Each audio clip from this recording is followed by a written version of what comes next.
오늘 이 시간에는 믿음의 세대를 위한 우리의 기도라는 제목을 가지고 말씀 증거하도록 하겠습니다.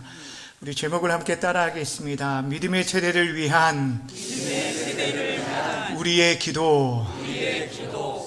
여러분, 오늘은 어린이 주일입니다. 교회 공동체가 교회력에 의하면 부활절, 또 추수감사절, 성탄절과 같이 절기 위에 어떤 특정한 대상이나 주제를 가지고 지켜지는 그런 주일이 있습니다. 어린이 주일, 또 어버이 주일, 이단 경계 주일 등 이런 주일들이 그러한 주일인데, 이런 주일들은 사실 우리로 하여금 그동안 소홀했고 관심을 덜 가졌던 그런 대상들을 향해 그러한 일들을 위해서 우리가 다시 한번 더욱더 깊은 관심을 보이고 그들을 돌아보게 하는 그런 귀한 날들이라는 거죠. 오늘 우리가 지키는 이 어린이 주일이 바로 그런 주일입니다. 그런데 좀 안타까운 것은 시간이 지날수록 한국 교회 안에 이 어린이 주일을 지키지 못하는 교회들이 점점 많아지고 있다라는 사실입니다. 그 이유는 그 대상이 되어지는 어린 아이들이 교회에서 점점 사라져가고 있기 때문입니다.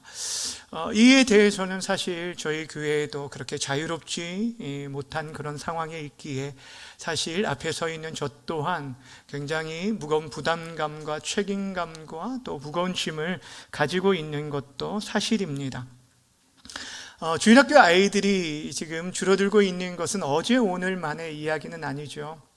제가 신학을 공부하기 시작했을 때가 벌써 23년 전인데 그때만 해도 이 얘기를 우리는 많이 들었었고, 그런데 지금에 와서는 그 심각도가 더 극에 달았다라는 것입니다. 특별히 지난 3년의 코로나 기간을 거치면서 많은 교회들이 실제 문을 닫는 교회들이 많아졌을 뿐 아니라 그 3년의 과정 속에서 예배가 중단되어지면서 특히 주일학교가 무너진 일들이 참 많았다라는 것입니다. 이에 끝나는 게 아니라 요즘 또 저출산의 문제로 인해서 이 문제들이 더욱더 가중되어지고 있는 그런 힘들고 어려운 상황들을 만나고 있는데, 저는 개인적으로 더 문제가 되는 게 아이들이 하나님 앞에 나오지 않는 것도 문제이지만 그의 부모 세대인 3, 40대의 젊은 층들이 하나님 없이 살아간다는 것, 즉 기독교에 대한 반감과 또한 적대감이 극에 달아있는 그런 모습들이 어찌 보면 우리가 더 정말 문제로 삼고 또 이를 위해서 깨어 기도해야 하지 않을까라는 생각을 해보았습니다.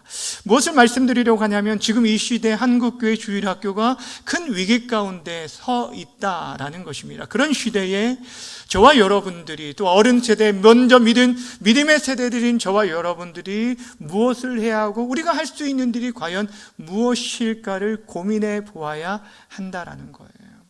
오늘 본문 말씀은 이스라엘의 역사 가운데 가장 어두웠고 정말 암울했던 그런 혼란한 시대였다고 불리는 사사시대가 어떻게 시작되었는지, 그 사사시대의 도래에 대한 내용을 우리에게 소개해 주고 있는 말씀입니다. 이스라엘 백성들이 하나님의 약속의 땅 가나안을 정복하게 되었습니다. 그리고 이제 더 중요한 것은 그 땅에서 그들이 어떻게 살아가야 하는지인데, 그 다음 세대들, 즉 하나님의 은혜 가운데 가나안 땅을 정복했는데 정복한 그 다음 세대들이 하나님 없이 살아가게 되었다라고 오늘 성경이 말해주고 있어요. 여호수아와 그와 함께 했던 장로들이 살아가는 시대에는 하나님을 섬겼는데, 그 이후의 세대들은 하나님 없이 믿음 없이 살아가는 그런 시대가 되었다라는 것을 말해주고 있어요. 분명 여러분, 가나안 정복을 감당했던 그 부모 세대들은 이 가나안 정복 전쟁을 위해서 애쓰고 수고한 나라 설립의 그런 유공자와 같은 그런 자들이에요.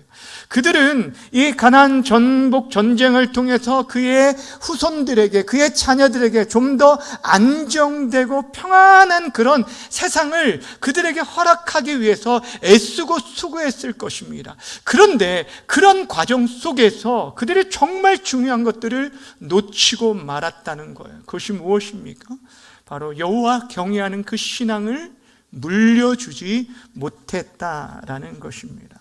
근데 이 모습이 너무 이 시대의 한국교회 모습과 너무 흡사하지 않습니까? 여기 있는 우리 기성세대들, 우리 어르신들 대부분이 얼마나 열심으로 지금까지 살아왔는지, 애쓰고 수고하며 헌신하면서 때로는 먹고 싶은 것, 입고 싶은 것도 참아내면서 견뎌내어 온 것은 우리 사랑하는 자녀들에게 우리보다는 좀 더 나은 그런 생활을 영위하게 하기 위해서 그렇게 애쓰고 달려온 것 아닙니까? 그런데 그렇게 경제적으로 어느 정도 안정되고 우리가 조금 살아가고 있는데, 그러던 과정 속에서 그런 가운데 그거에 치중하다 보니까 우리의 사랑하는 자녀들이 지금 어떻게 되었습니까? 그들이 지금 어디에 서 있습니까? 사랑하는 여러분, 그들이 지금 하나님 없이 살아가는 그런 믿음 없는 세대가 되어버렸다라는 것입니다. 사랑하는 여러분, 오늘 이 말씀을 우리가 경각심 있게 받아들였으면 좋겠어요. 우리 교회가, 아니 앞으로 한국 교회가 이대로 가다 보면 유럽 교회와 같이 한순간에 무너질 수 있다는 거예요. 여러분, 지금 유럽 교회를 한번 보십시오. 그 기독교의 영광을 자랑했던 100여 년 전의 일입니다. 영국의 해가 지지 않는 나라라고 불리는 이 영국 교회만 해도요, 이 기독교 인구가 캐톨릭을 포함해서 90%였는데 지금은 4%에 지나지 않는 그런 시대에 살아가고 있어요. 하나님 사람들이 교회를 찾지 않습니다. 감리교 창시자였던 존 웨슬리, 그 존 웨슬리 교회는요, 지금 어떤지 아십니까? 한번 예배할 때 당시에 2만 명이 예배했던 그 교회가 지금은 몇 명이 소수가 모여서 근근히 예배하는 그런 교회로 전락하게 되었고, 사우스햄턴에 있는 500년 된 교회는 술집으로 변했고, 선교의 아버지라고 불리는 위대한 윌리엄 캐리, 그 목사님을 파송했던 하브레인 교회는 지금 힌두교 사원으로 넘어가게 되었어요. 여러분, 지금 영국 교회만 해도 2000교회가, 교회에 있던 교회가 여러분 라이트 클럽과 이방인 사원으로 지금 다 넘어갔다는 거예요. 그런데 여러분, 심각한 것은 유럽 교회뿐 아니라 지금 한국 교회도 그렇게 조금씩 그렇게 변해가고 있다는 거예요. 제가 최근에 들었던 얘기인데, 그 경기도의 큰 교회 하나가 빛을 감당하지 못하고 이단에 그 교회 전체가 넘어갔다는 얘기를 들었습니다. 사랑하는 여러분, 우리가 깨어있지 않으면 한국교회도 언제 무너질지 모르는 그런 시대에 우리가 살아가고 있습니다. 그렇다면 사랑하는 여러분, 한국교회가, 아니 우리 중앙교회가 주님 오실 때까지 우리가 우리의 사명을, 교회적인 사명을 감당할 수 있기 위해서 우리가 무엇을 해야 합니까? 우리가 어떻게 기도해야 할까요? 오늘 본문을 통해서 우리가 몇 가지 기도 제목들, 특별히 우리의 다음 세대를 위한 기도 제목들을 발견할 수 있었으면 좋겠습니다. 첫 번째, 우리의 기도 제목은 우리가 사는 날 동안 우리의 자녀들이 하나님을 섬기게 해 주십시오라는 기도 제목입니다. 따라합시다. 우리가 사는 날 동안 우리의 자녀들이 하나님을 섬기게 하옵소서. 여러분, 이 기도가 우리의 기도가 되어야 돼요. 여러분이 사는 동안에, 여러분이 살아가고 있는 동안만큼이라도 여러분의 자녀들이 하나님을 경외하고 섬길 수 있는 그런 은혜가 있기를 바랍니다. 오늘 7절 말씀 본문 함께 읽어보도록 하겠습니다. 시작. 백성이 여호수아가 사는 날 동안과 여호수아 뒤에 생존한 장로들 곧 여호와께서 이스라엘 위하여 행하신 모든 큰 일을 본 자들이 사는 날 동안에 여호와를 섬겼더라. 아멘. 백성이 여호와를 섬겼다라고 말하고 있는데, 여러분 사사기 시대의 이 말씀은 굉장히 귀한 말씀이에요. 당시 하나님 없이 살아갔던, 각기 자기 소견에 오른 대로 살아갔던 사람들, 그 시대가 사사 시대인데, 그래도 그 전엔 하나님을 경외하며 섬겼던 자들이 있었다고 말하는데, 어느 때라고 말하냐면 여호수아가 사는 날 동안이라고 말하고 있어요. 또한 그와 함께 하였던 장로들이 사는 날 동안이라고 말해요. 이 장로들이라는 것은 믿음의 어른들을 말하는 거예요. 믿음의 어른들이 함께 있었던 그 시대에는 그래도 믿음으로 그 사랑하는 자녀들이 계속적으로 신앙생활을 감당했다라는 것이죠. 여러분, 저는 우리에게 이 기도 제목이, 저와 여러분의 기도 제목이 정말 되었으면 좋겠어요. 여러분들이 살아가고 있는 동안만큼이라도 우리 사랑하는 자녀들이 하나님을 뜨겁게 만나고 경험할 수만 있다라고 한다면, 우리가 이 세상을 떠난 이후에도 그들이 하나님을 경외하고 섬길 수 있는 은혜가 있게 될 것입니다. 그러게 여러분 소원하셔야 돼. 마음에 품으셔야 돼. 하나님, 정말 우리가 살아가는 동안 내가 이 땅에 존재하는 가운데 저들이 예수님을 믿고 섬기며 이 교회에 함께 출입할 수 있는 은혜를 허락하여 달라고 여러분 마음의 소원을 가지고 기도하시기를 바랍니다. 여호수아가 사는 날 동안이라는 것은 시간적인 개념만을 말하는 게 아니죠. 그의 선한 영향력이 어떻게 흘러갔는지를 우리에게 말씀해 주고 있습니다. 여러분 기억하시길 바랍니다. 믿음의 사람은요, 그 사람이 존재하는 그 자체만으로도 굉장히 놀라운 역사를 일으킨다라는 것입니다. 여러분이 한 사람이에요. 정말 믿음으로 바로 서 있으면 그 한 사람 때문에, 여호수아라는 그 한 사람 때문에 그 밑에 함께 했던 믿음의 선배들이 일어나게 되었고, 그로 인해서 그들이 있는 동안에는 그 이스라엘 백성들 전체 공동체가 하나님을 경외하며 섬기는 그런 이스라엘 민족, 하나님을 경외하는 민족이 되었다는 거예요. 사랑하는 여러분, 여러분들이 정말 믿음으로 서 있어야 할 이유가 여기에 있어요. 여러분이 가정에 세워짐으로 인해서, 여러분이 교회 공동체에 세워짐으로 인해서, 여러분이 직장에 세워짐으로 인해서 그 공동체가 하나님을 경외하는 은혜가 있기를 바랍니다. 그런데 특별히 이들이 오래 산 게 아니라 이들이 무엇을 경험한 자라고 말하냐면 87절 말씀에 다시 보면 중간에 이런 말씀이 있어요. 여호와께서 이스라엘에 행하신 모든 큰 일을 뭐한 자요? 본 자라고 말하고 있어요.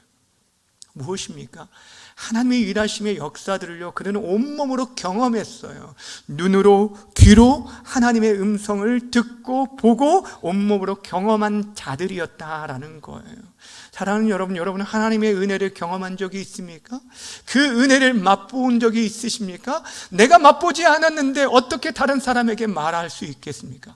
내가 경험하지 못한 하나님을 어떻게 우리 사랑하는 자녀들에게 믿으라고 말할 수가 있겠어요?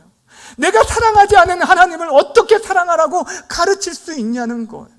여러분 아까 찬양을 했잖아요.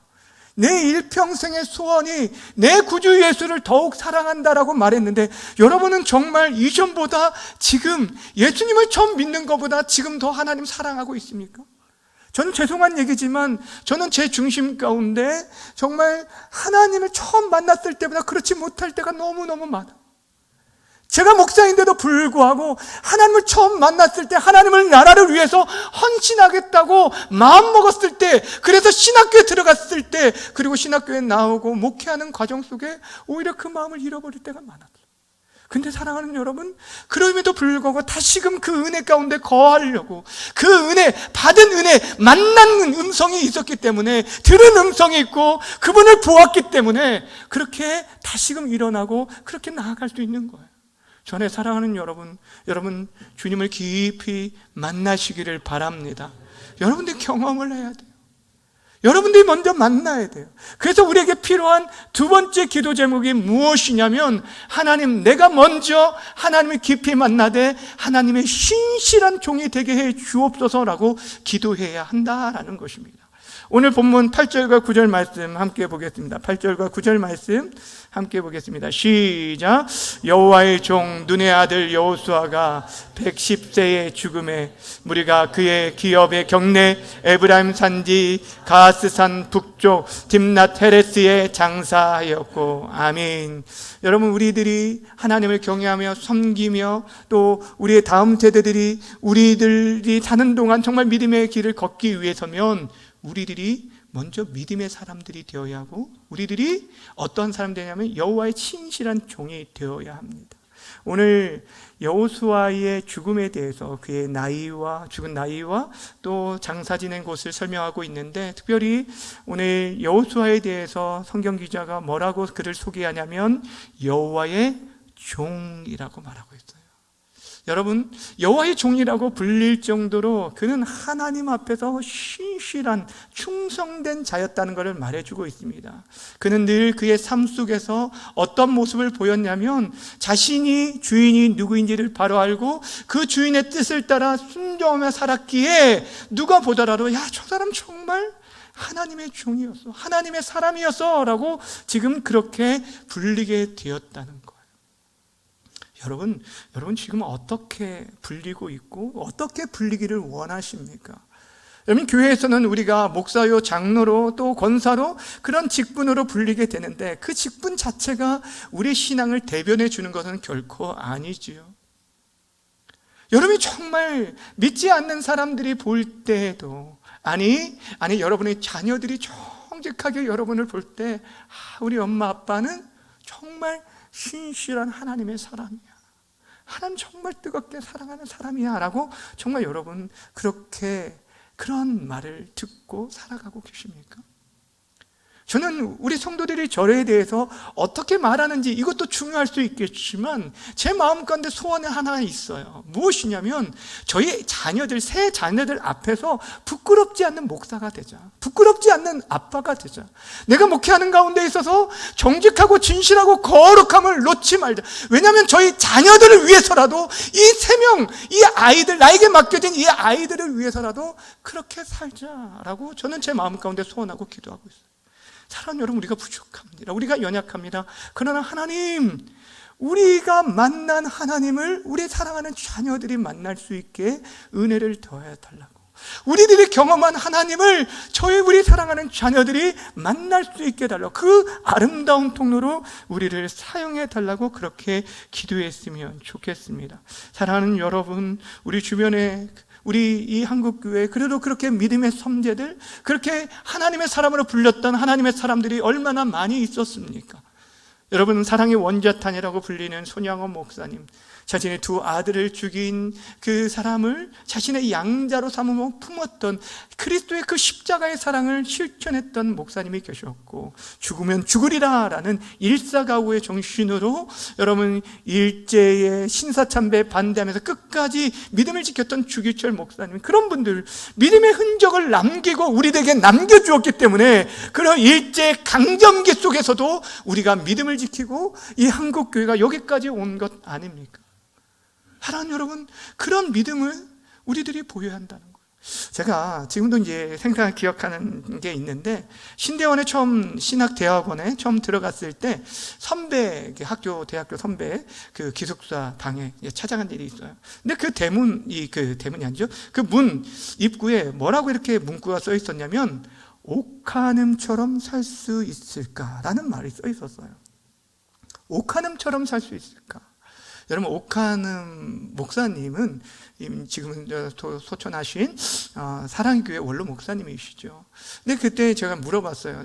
예수님처럼 살 수 있을까라는 그런 문구는 제가 여러 차례 보았지만, 아니 옥하늠처럼 살 수 있을까, 왜 이렇게 적으셨습니까? 그랬더니 예수님을 정말 닮고 싶지만 예수님 닮기는 너무 부족할 것 같으니까 지금 목회자들 가운데 자신이 이게 4명의 그 기숙사 4명이 같이 쓰고 있는데 4명 다 가장 존경하는 목사님이 그 당시에 사랑교회 담임하고 있었던 그 옥하는 목사님이었다는 거예요. 그래서 그분처럼 그 발자취라도 조금이라도 닮고 싶다라는 말에서 그렇게 써놨더라고요. 저는 그때까지 옥하는 목사님을 잘 알지 못했지만 이후에 제가 신학을 하면서 그분의 설교와 그분의 책을 대하면서 참 이런 귀한 목사님이 한국교회에 계시다는 게 너무너무 감사했었어요. 그런데 이제 갑작스럽게 일은 빠른 이게 너무 빨리 이렇게 하나님 부르심을 받아서 제가 그때 얼마나 참 마음이 아팠는지 몰라요. 그래서 그때 제가 서울에 있었을 때 그 목사님 그 장례식장 혼자 이렇게 조문하러도 갔고, 저는 지금도 가끔 여기 사랑의 그 안성수양관을 가면은 그 안성수양관에 그 목사님 그 묘소가 있어요. 그곳에 가서 꼭 가서 그 앞에서 조용히 묵상하고 기도하고 오기도 합니다. 여러분, 제가 왜 그 말씀을 하고 있냐면, 우리들은 그런 믿음의 선배들이 있었기 때문에 그래도 부족하지만 그림자라도 밟고 따라가려고 한다는 거예요. 근데 우리들은 어떠냐는 거예요.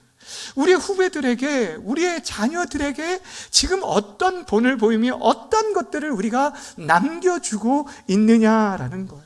오늘 여호수아는요, 그의 인생 110년 동안 한순간도 헛되지 않게 보낸 것을 보게 됩니다. 젊은 시절에는 여러분, 그가 지파의 리더로 뽑히게 되어져서 40년 동안, 광야 시절 동안 여러분 이 모세를 보필하였을 뿐 아니라 이 가나안 정복 전쟁에 나아가게 되어졌잖아요. 여호수아와 갈렙만 유일하게 여러분 이 가나안 땅에 들어가게 되었고, 정복 전쟁에 마친 다음에 이제 편안하게 또 많은 사람들 앞에서 존경과 인정을 받으며 쉴 수 있음에도 불구하고 그는 믿음의 후배들을 세우기 위해서요, 그들에게 오히려 도전을 주고 말씀을 가르쳤다는 것을 알게 된 거예요. 그래서 여호수아 21장에 보면 그가 마지막 유언처럼 남겼던 말씀이 무엇입니까? 너희들 가운데 다른 신을 섬기려면 선택해라는 거예요.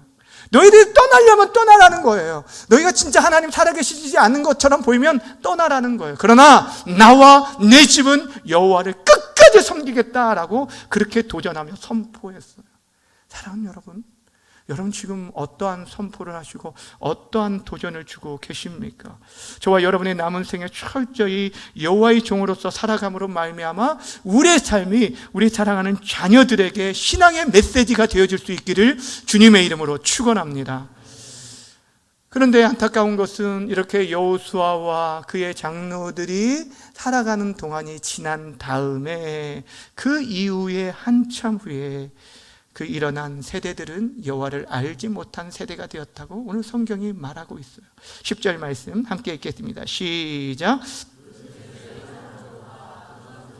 돌아갔고 그 후에 일어난 다른 세대는 여호와를 알지 못하며 여호와께서 이스라엘 위하여 행하신 일도 알지 못하였더라. 아멘.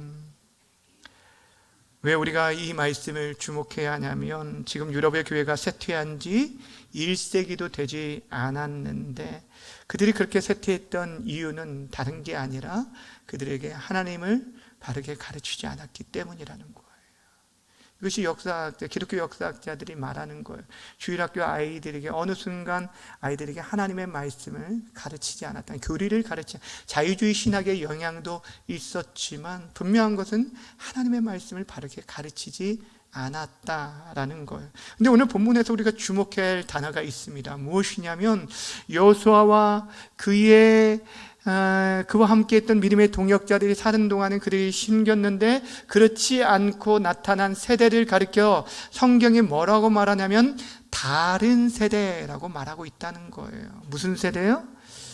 믿음을 이어받은 다음 세대가 아니라 무슨 세대가 되었냐면은 하나님을 알지 못하고 여호와가 아닌 다른, 신앙이 다른 그런 다른 세대가 되었다라고 말하고 있다라는 거예요. 이것이 참 안타까운 일이에요. 사랑하는 여러분, 오늘 우리가 드려져야 할 세 번째 기도 제목이 바로 이 제목입니다. 우리의 자녀손들이 다른 세대가 아닌 믿음의 다음 세대가 되게 해달라는 기도입니다. 따라합시다. 우리의 자녀들이 다른 세대가 아닌 믿음의 세대가 되게 하여 주옵소서. 우리와 다른 신앙이 아니라 우리 부모들이 믿고 우리에게 물려준 이 믿음의 신앙, 여호와 하나님, 예수와만 주와 그리스도로 삼는 이 믿음의 신앙, 이 신앙을 우리 사랑하는 자녀들에게 물려준, 그래서 그들이 우리의 믿음을 이어받은 믿음의 다음 세대가 되게 해달라고 우리가 기도해야 돼요. 그러기 위해서 우리가 해야 할 일이 분명합니다. 오늘 10절의 말씀 다시 한 번만 보여주실 수 있어요? 자, 10절 말씀 다시 한번 읽겠습니다. 시작. 그 세대의 사람도 다 그 조상들에게 돌아갔고 그 이후에 일어난 다른 세대는 여호와를 뭐하지 못하여? 알지 못하고 여호와께서 이스라엘에 행하신 일도 알지 못했다. 자, 그렇다면 이 일을 막기 위해서 우리가 해야 할 게 두 가지예요. 여호와를 가르치는 것이고 그분이 행하신 일들을 가르치는 거예요. 가르치는 사역이에요. 여러분, 이스라엘이라는 나라가 어찌하든지 지금 굉장히 작은 나라임에도 불구하고 그렇게 큰 영향력을 나타내고 2000년 가까이 그 시간 동안 나라를 잃어버렸음에도 불구하고 다시 되찾을 수 있었던 그 모든 원동력이 어디에 있었냐면 바로 자녀 교육에 있었다는 거 우리는 잘 알고 있습니다. 근데 그들이 신앙 또 특별히 교육 헌장으로 여기고 있는 게 신명기 6장 말씀인데 그들이 무엇을 어떻게 가르쳤는지 이렇게 말씀해 주고 있어요. 신명기 6장 4절부터 9절까지인데 좀 길지만 제가 읽어 드릴 테니까 눈으로 여러분 따라 읽으시길 바랍니다. 이스라엘아 들으라. 우리 하나님 여호와는 오직 유일한 여호와이시니 너는 마음을 다하고 뜻을 다하고 힘을 다하고 내 하나님 여호와를 사랑하라. 오직 내가 내게 명하는 이 말씀을 너는 마음에 새기고 내 자녀에게 부지런히 가르치며 집에 앉아 있을 때든지 길에 갈 때든지 누워 있을 때든지 일어날 때든지 이 말씀을 강론할 것이며 너는 또 그것을 손목에 메고 기호로 삼으며 내 미간에 붙이고 표를 삼고 내 집 문설주와 바깥문에 기록할지라 라고 말하고 있어요. 여러분 지금 언제 어떤 순간에 여러분 그렇게 가르치라고 하는지 아시겠습니까? 그들이 집에 있을 때든지 걸어갈 때든지 누워있을 때든지 깰 때든지 그들이 들어올 때나 나아갈 때 손목에도 미간에도 말씀을 붙이고 또한 집에 들어갈 때 나갈 때 볼 수 있도록 기록하도록 말씀해 주셨어요. 그러면서 그들이 가장 강조한 게 두 가지예요. 뭐냐면 여호와 하나님이 유일하신 참 하나님이라는 것들을 가르쳤고 두 번째는 그 하나님을 마음과 뜻과 힘을 다해 사랑하라는 걸 가르친 거예요. 여러분 우리가 가르쳐야 이 두 가지예요. 하나님 지금도 살아계신 유일하신 참 하나님이심을 예수 그리스도만이 우리의 유일한 구원자임을 이것을 우리가 가르쳐야 합니다. 또한 그 하나님을 우리에게 예수님을 이 땅에 보내주신 하나님을 뜨겁게 사랑하게 하는 것 그러기 위해서 우리들이 먼저 하나님을 사랑해야 돼요. 하나님을 정말 사랑해야 돼요. 여러분 삶 속에서 하나님을 향한 사랑한다는 고백을 얼마나 하시고 진심으로 그 마음들을 올려드리고 있습니까?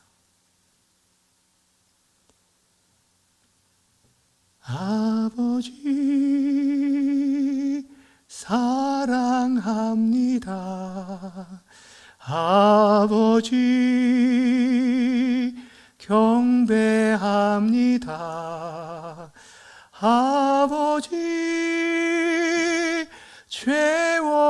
채워주소서 당신의 사랑으로. 여러분 우리가 하나님의 사랑을 알 때 우리가 그분을 또한 사랑하게 돼요. 그 하나님의 사랑의 깊이와 넓이와 높이를 깨달아 할 때 우리가 하나님을 사랑하게 되고 그 하나님을 사랑하는 모습이요 여러분 우리 자녀들에게 흘러가게 돼요. 여러분이 정말 여러분의 자녀들이 진정한 예배자로 서기를 바란다면 여러분들이 온전한 예배자로 서 있어야 하는 거예요. 여러분이 정말 여러분의 자녀들이 하나님의 말씀을 사랑하는 자로 키우기를 원한다면 여러분의 성경을 사랑하는 자가 되어야 하고 여러분이 정말 여러분의 자녀들이 기도하기를 원한다면 여러분들이 무릎 꿇고 기도하는 모습을 보여주어야 한다라는 거예요. 죄송한 얘기지만요 한국교회가 지금 무너진 것은 우리들이 그런 본을 보이지 못했기 때문이에요. 어린아이들이 내게 오는 것을 용납하라 라고 우리 주님께서 말씀하셨는데도 불구하고 그 어린아이들이 하나님 앞에 나오고 예수님께 나오는 길을 막은 사람은 다른 사람이 아니라니까요. 바로 우리들이라니까요. 겉으로는 예배가 중요하다라고 말을 하지만 실제적으로 더 중요하게 여겼던 것이 대학에 가서 더 좋은 대학, 더 좋은 학과 이런 것들을 위해서 우리의 가치와 우리의 마음들이 쏟아져 있어서 우리가 어떤 곳에 우선순위를 두고 살아왔는지 아니, 나는 그동안 한 번도 우리 아이들 교회 나가지 못하도록 막은 적이 없습니다 라고 말할지 모르지만 우리의 삶 속에서 그들을 막은 적이 너무 많다는 거예요. 제가 청년들을 대하고 학생들을 가르쳐 본 적이 많이 있잖아요.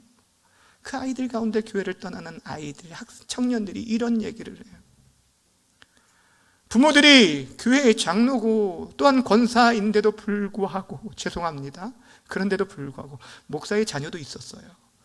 저희가 가르치는 학생들 중에. 근데 교회를 떠나는 거예요. 왜 그러냐?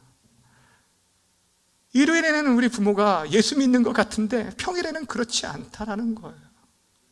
평일에는 예수님 없이 하나님, 부모의 모습을 보니까 하나님이 안 계신 것 같아요. 그래서 나는 더 이상 교회를 다니지 않겠다고 얘기하는 거예요. 저는 그 말을 들을 때 얼마나 마음이 아팠죠. 사랑하는 여러분, 여러분들이 교회 나오라고 말한 이게 아니라 여러분의 삶 속에서 여러분이 정말 더 무엇을 추구하고 있는지, 예수님보다 물질을, 세상의 가치를, 세상의 권세를, 세상의 자랑을, 나의 자존심 때문에 때로는 교회를 욕하고 비난하고, 교회에서는 하나님을 예배하는데 집에 가서는 목사 욕하고 막, 그러니까 아이들이 싫은 거예요. 제가 교회를 떠난 청년 그 얘기를 하더라고요. 목사는 믿을 사람이 안 된다는 거예요. 사랑하는 여러분, 지금 한국교회의 아픔은요, 고스란히 우리의 책임이라는 거예요. 이 자리에 있는, 앞에 있는 목회자의 책임이 가장 크고, 또 이 자리에 있는 우리 모두의 책임이라는 거. 그렇게 다시 한번 하나님 앞에 우리가 긍휼을 구하고 자비를 구하고 용서를 구해야 돼요. 하나님, 한국교회를 살려주시고 우리의 가정을 살려주시고 우리 교회를 살려주시도록 우리가 다시 한번 하나님 앞에 엎드려 기도해야 돼요. 우리가 살아있는 동안만큼이라도 저들이 하나님을 경외하고 섬길 수 있도록 도와주시고, 그러기 위해서 우리가 먼저 하나님의 신실한 종이 되게 해달라고, 하나님, 저들이 다른 세대가 아니라 정말 이 믿음을 이어가는 믿음의 다음 세대 되게 해달라고, 저는 그렇게 함께 기도해 줄 수 있기를 바랍니다. 우리의 사랑하는 믿음의 자녀들을 통해서 다시 한번 한국교회가 회복되어지고 우리 주님 오실 때까지 이 거룩한 사명들을 감당하는 우리 중앙교회가 될 수 있도록 저와 여러분들이, 우리 모두가 이를 위해서 협력하는 하나님의 사람들 되어지기를 주님의 이름으로 간절히 축원합니다.